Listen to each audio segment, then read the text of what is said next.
Hello, beautiful people. My name is Mary Laura Cato, and this is the Melanin Culture, the sacred place where ordinary people of melanin get to share their extraordinary stories, their genius, their experiences, and their insight into the human condition. Now, on today's episode, I'm so excited because we will be talking about all things finding love in your 30s. Hi, I'm Shamila Chandran, and also known as Sham to many of you.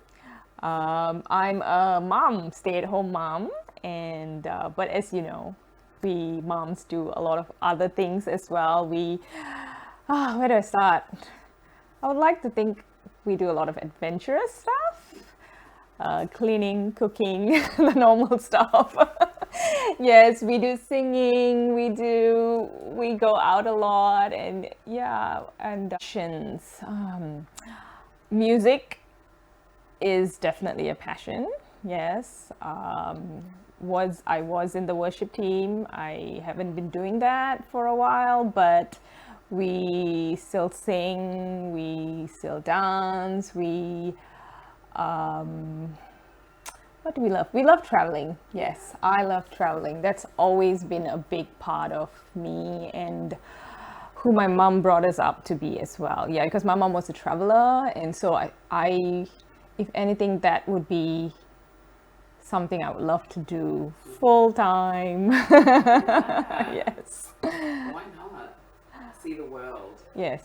Yeah, and okay, your status and how long were you single before you met your lovely husband? Currently married.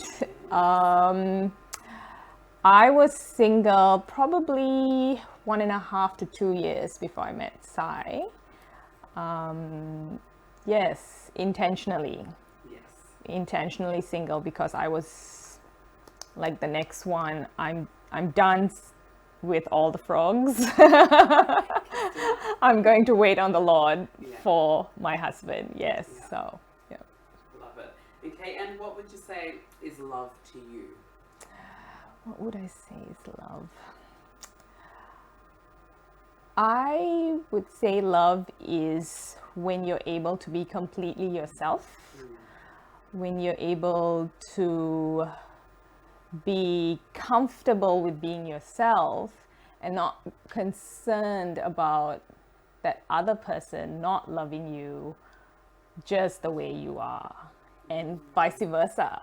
For me also to love him just as he is, with everything that he comes, and good days, bad days, ups and downs, and looking really handsome and not so really doting on me, and but at the same time really annoying me, all those things, just being completely yourself. Yeah. Volume wise. Okay.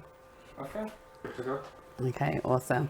Well, Sham. Hello. Hello. Thank you so much for joining us on the Melanin Culture today.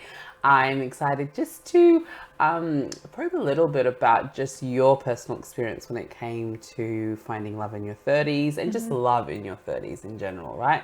Because it's going to look and feel different in the different ages, even just a week apart, right? Because we're always evolving and always learning. And if you could just share, I guess, how did you meet Sai? How did I meet Sai?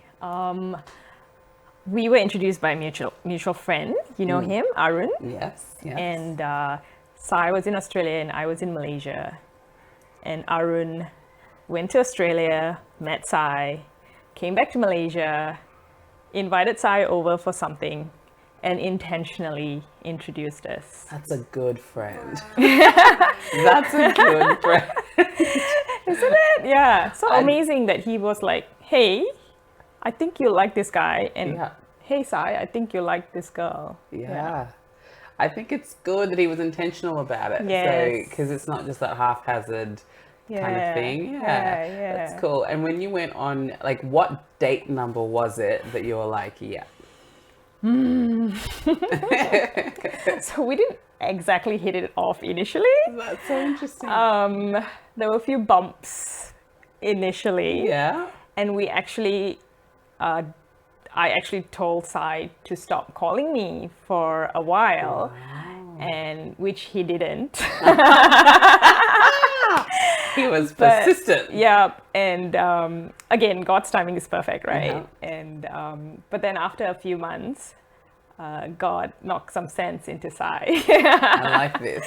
And and that's when things started. So I would say maybe on the, if you want to count dates, probably the fourth or fifth time we met. Yeah. Because he was in Australia and I was in Malaysia. Yeah. So the second round, when he came the second time to Malaysia, it was for Arun's wedding. Oh wow. Yeah, and that's when things kicked off. Were you his date to this wedding? No, No. we don't really practice that in Malaysia, Yeah. you know, +1 and things like that. Okay, yeah. We were all just church members going Yeah. for Arun's wedding, and Yeah. that's when Sai said, "Hey, can I take you out for dinner?" Yeah. Wow. And Yeah. I love that. I think it's so interesting, just the dynamic of that long distance relationship literally overseas. What name, I guess, one really good thing about it and one tough thing about having had to have that? Well, things moved really quickly for us, you know. So we met in September 2014. Then we chatted for a bit, then we stopped.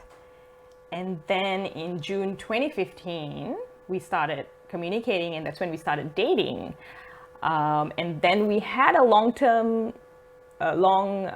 distance relationship for maybe 3 months. Okay. And then he proposed. I still remember he called I think maybe Sanya was there too, where he called everyone over. Yeah. And he was like, "Oh, I've got something to tell you guys." And we're like, "What's going on? What's going on?" And he opened his laptop and showed us your picture. Yeah. And we're like, "Oh, wow, she's beautiful. Okay." And he's like, "Yeah, I'm getting married." So the wedding is this, come to Malaysia. And we're like, "What?" Yeah, so just imagine how shocked you were. Yeah. I was this is literally what he said, okay? We were in Bali holidaying with friends of mine because I was like, "Hey, I'm going holidaying with my friends. Come join us," you know? And literally on the last day, he was like, "Hey, what do you think about January?" And this was in September. So he's talking about January 2016. And I was like, "January what?" It's like, "To get married." I'm like, "Huh?" Wow. I was like, what? I was shocked. I was quite shocked, but you know, it was just right. It was right, yeah. And there was nothing to not say no to. Yeah. I like that though. It just and although felt it was right. so quick, it wasn't at the same time. Yeah. But also, you know, when you're older, I think that's also another dynamic. You know yourself more. Yes. You both knew what you wanted and who you needed. And when you find that in each other, because I used to hear that a lot when I was younger, when you know, you know. Yes. I genuinely think it's more applicable when you're older. Definitely. Because when you know yourself, you know. That's most important. Yes, I think Yeah. so. And yeah, that's it. Yeah. Awesome. Yeah. Okay. So, I'm always interested because it's changed for me. How has your understanding of love changed from when you were a kid and naive and before you'd had your heart broken to your understanding of love now, as a married woman and mother? It's so different, isn't it? Even just from a married woman and being a mother, it's different as well. From a kid, it's all about the falling in love, the butterflies, the going out on dates, it's all the fun things and going on holidays together. That's what love, doing fun things. And so when you have an argument or a fight, it's like, oh, this is it, this is over. You know, it's because you can come out so easily. But as an adult and as someone in a marriage, you're committed to each other. It's the everyday life. That's what love is about. It's about giving each other. It's about even when you're so tired and you don't want to do something, but because you know it'll make him happy, you do it. And Yeah. Sai does that for me all the time. Aw, And I'm good job. learning to do it for him as well. Yeah. That's beautiful. Yeah, I think it's in the everyday. Yeah. It's doing things with each other, for each other. And then a baby comes along, and then you have to do things. It's not so much about you both anymore, but about working together as husband Yeah. and wife to look after that baby, to Yeah. feed them every 3 hours, to to do all those Yeah. things, and working together as a team, and as some people will say, a well-oiled machine, and Yes. just making things work Yeah. well for both of you. And Yeah. and I think as a mother, sometimes even as a father, Sai's a very involved father, so we feel so tired sometimes, and so we've come up with a system that works for us. Yeah. And I think that keeps us in love. It's important. I love that you're saying that it works for you guys. You're a team, and I think that there's the side that I've learned and grown up with, grown up into. Sorry, is that the beautiful side of love being duty. Before I used to, because even as a writer, a lot of the stuff you can tell. When I've grown up, is a lot of the books or stories I used to write when I was younger were heavily about the feeling and the romance and the epic statements and the epic declarations and oh my gosh, and now when I'm writing, and if it's a novel and has a love in it, it's about that day to day Yes. real. Those are the epic declarations. Yes. Is that every day I wake up and I choose you, Yes. and that. Love is duty. I used to think that was so ugly. I was like, no, love is will and beauty and all these things, but it is duty. It's Yes, sacrifice. It's yes, tough, yes. and I think that's beautiful what you're saying, that you work at as wife, as husband, as parents. There's a duty to it, but that's still love. Yes. Yeah. And it's both of us. I'm just not a single parent. I'm not a Yeah. mom, just a mom. He's a father too. Yeah. And I think a lot of people, it works both ways. Yeah. It's not just his job or duty to do something, or it's not just my job or duty to do something. It's both of us doing it together. And contributing to that. And that's love as well. Like you said, it's duty, it's work, it's responsibility. But when you do something, it's love. Yeah, Yeah. it's And beautiful. I personally don't like to call it sacrifice, because I feel when you want to do it, it doesn't become a sacrifice anymore. And just like how Christ died on the cross for us. Yeah. We all call it a sacrifice. But if you ask Jesus himself, he will say, no, I chose to do it. I wanted to do it for you because I loved you. Because I loved you. And isn't that love, right? It's the choice. Yes. It's the power of that Yes. choice. And just lastly, obviously you got married in your 30s. You were single in your 30s as well. Culturally, in terms of church-wise, the culture in church, and also just societal pressures, did you feel that taboo of being a woman in her 30s without a man? Like, what was that like for you? So Laura, you don't know my mom. No. But if you'd grown up as a friend when I was younger, you would know that my mom she was a single mom, because my dad died when I was 13. And she was a very, very strong woman. She would tell us things like, you don't need a man to do something or to get something. You must want a man and you must love a man. He's not there to complete you. You're already complete. Yeah. Good He's on her. just a bonus that comes into your life, and you share that life together. So growing up, my mom always made us practice, don't care what people think. You just really don't care what people good. think. And so there was no pressure in our immediate family. My mom never pressured us to get married. Yeah. She jokes about it, like, oh, Sham's never going to get married. Yeah. But there was no pressure, because Yeah. my mom got married when she was 30 as well. Yeah. Okay. Yeah. And at that time, that would have that's been a different story. taboo, Yeah. Yeah. So anyway, she never pressured us. However, you can't control society, You can't control people at church, people outside my external family. They did ask, oh, when are you going to get married? When are you going to have kids? All these things. But another thing my mom taught us was we don't let what people say or do influence us as well. We don't let them impose their beliefs, their system, their whatever onto us. Yeah. So to answer that question, no, I didn't feel like I had much pressure. That's so good. And if there was, we very quickly cut them off. That's Yeah. so good, and it makes me smile because I think of your little girl Dia, and I just know she's going to have your voice from her head saying, Amen. baby girl, you don't need a man. You could want a man, Yes. but you don't need a man. And I think Yes. that's so special. Yes, and that also opens up who we invite into our life, Yeah. whether they're people who build us up or bring us Bring down. us down, yeah. Because Yeah.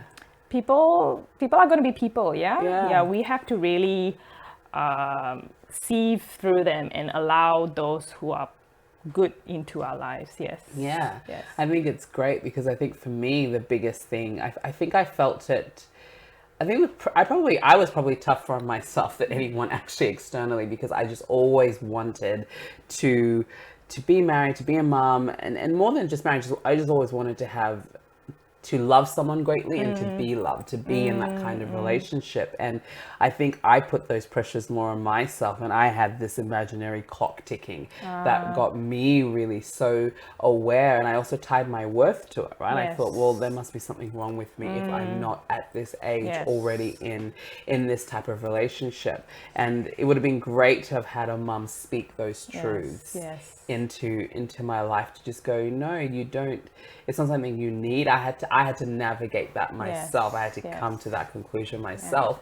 And really, if I have a son, and so I'll just totally be celebrating him, but even if I just have a son or I have a daughter, it's the importance of just celebrating their existence Yes. for what it is at whatever stage. Yes. When we tag on all these other things like marriage and this and babies and whatever, Yes. it can cause them to feel as though they're not complete yet. Yes, and do things when they're not ready. When they're not ready for it. Yeah. Yep, and don't get me wrong, it's not like as if I didn't feel all those feelings you Yeah. felt.